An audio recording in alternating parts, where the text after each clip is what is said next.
ஒரு காரியத்தை சொல்கிறேன் பாருங்கள், நம்ம எல்லாருமே கொஞ்சம் ரிலீஜியஸ் பீப்புள் தான். எல்லாருமே எதையோ ஒன்றை வணங்குகிறோம். ஏத்தியஸ்ட்னு இருக்கிறாங்க இல்லையா, அதாவது கடவுள் நம்பிக்கை இல்லாதவர்கள், நாத்திகர்கள். அவர்கள் கூட நான் சொல்கிறேன் ரொம்ப ரிலீஜியஸ் தான், எதையோ ஒன்றை வணங்குகிறார். மனுஷனாக பிறந்த எல்லாரும் எதையோ ஒன்றை வணங்குகிறான். எப்படி சொல்கிறேன்? எல்லாரும் ஏதோ ஒன்றை தங்களுடைய வாழ்க்கையில் ரொம்ப பெருசாக நினைக்கிறார்கள். கடவுள்னா யாரு? நீங்கள் வாழ்க்கையில் எதை பெருசாக நினைக்கிறீங்களோ அதுதான் கடவுள். அப்படி தான் வேதவசனம் விக்கிரக ஆராதனை பற்றி போதிக்கிறது. விக்கிரகங்கிறது எங்கேயோ ஒரு கோயிலில் இருக்குது, அங்கே போய் வணங்குறது இல்லை, அதை யாரும் பண்ணுறதில்லை. இப்போ நீங்களை கேட்டிங்கன்னா சொல்லுங்கள், நாங்கள் அதெல்லாம் பண்ணுறதில்லைங்க, விக்கிரக ஆராதனைலாம் பண்ணுறதில்லைம்பீங்க. ஆனால் வேதவசனம் எப்படி தெரியுமா விக்கிரக ஆராதனை போதிக்குது? போன வெள்ளிக்கிழமை நான் ஜெபத்தில் சொன்னேன். அதை எப்படி போதிக்குது? கொலோசியர் 3:5 வாசித்த பொருளாசையாகிய விக்கிரக ஆராதனை அப்படின்னு சொல்லி.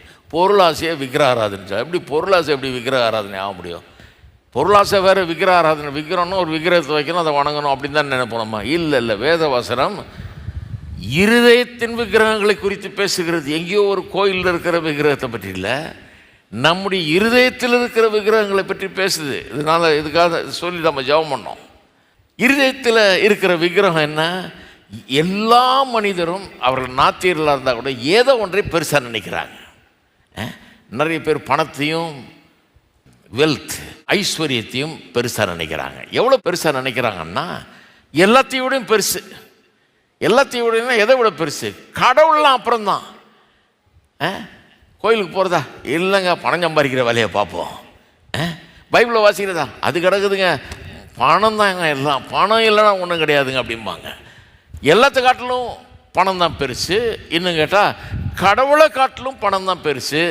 கடவுளை வைக்க வேண்டிய இடத்துல வேறு எதை கொண்டாந்து நம்ம வச்சாலும் அது நம்முடைய கடவுளாகிடுது. கடவுளுக்கு பதிலாக சப்ஸ்டிடியூட் பண்ணிடுறோம், அதை கடவுளுக்கு பதிலாக கொண்டு வந்து வச்சிடுறோம் இல்லையா?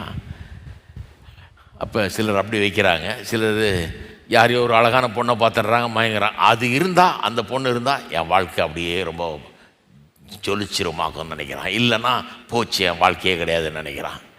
இல்லை யாரோ ஒரு பையனை பார்த்துடுது ஒரு பொண்ணு, இவன் இருந்தால் தான் எனக்கு வாழ்க்கை, இல்லைனா வாழ்க்கையே கிடையாது. அதுதான் சொல்கிறேன். அப்போ கடவுளே முக்கியம் இல்லாமல் ஆயிடுச்சு. வாழ்க்கையின் அர்த்தமும் வாழ்க்கையின் நோக்கமும் எல்லாம் இதை பற்றியாக தான் இருக்குது. இதுதான் கடவுளை காட்டிலும் பெருசாகிடுது. அதுதான் இருதயத்தின் விக்கிரகம் என்று வேதம் போதிக்கிறது. பணத்தை பற்றி நீங்கள் ரொம்ப பணம் கடவுள் தர்றாரு, ஆசீர்வதிக்கிறாரு, அதை வணங்குறதுக்காக கொடுக்குறாரு, அது பயன்படுத்துறதுக்கு தர்றாருங்க. நல்ல காரியங்களுக்காக பயன்படுத்துங்க. உங்கள் குடும்பத்தை நல்லா வைங்க, நல்லா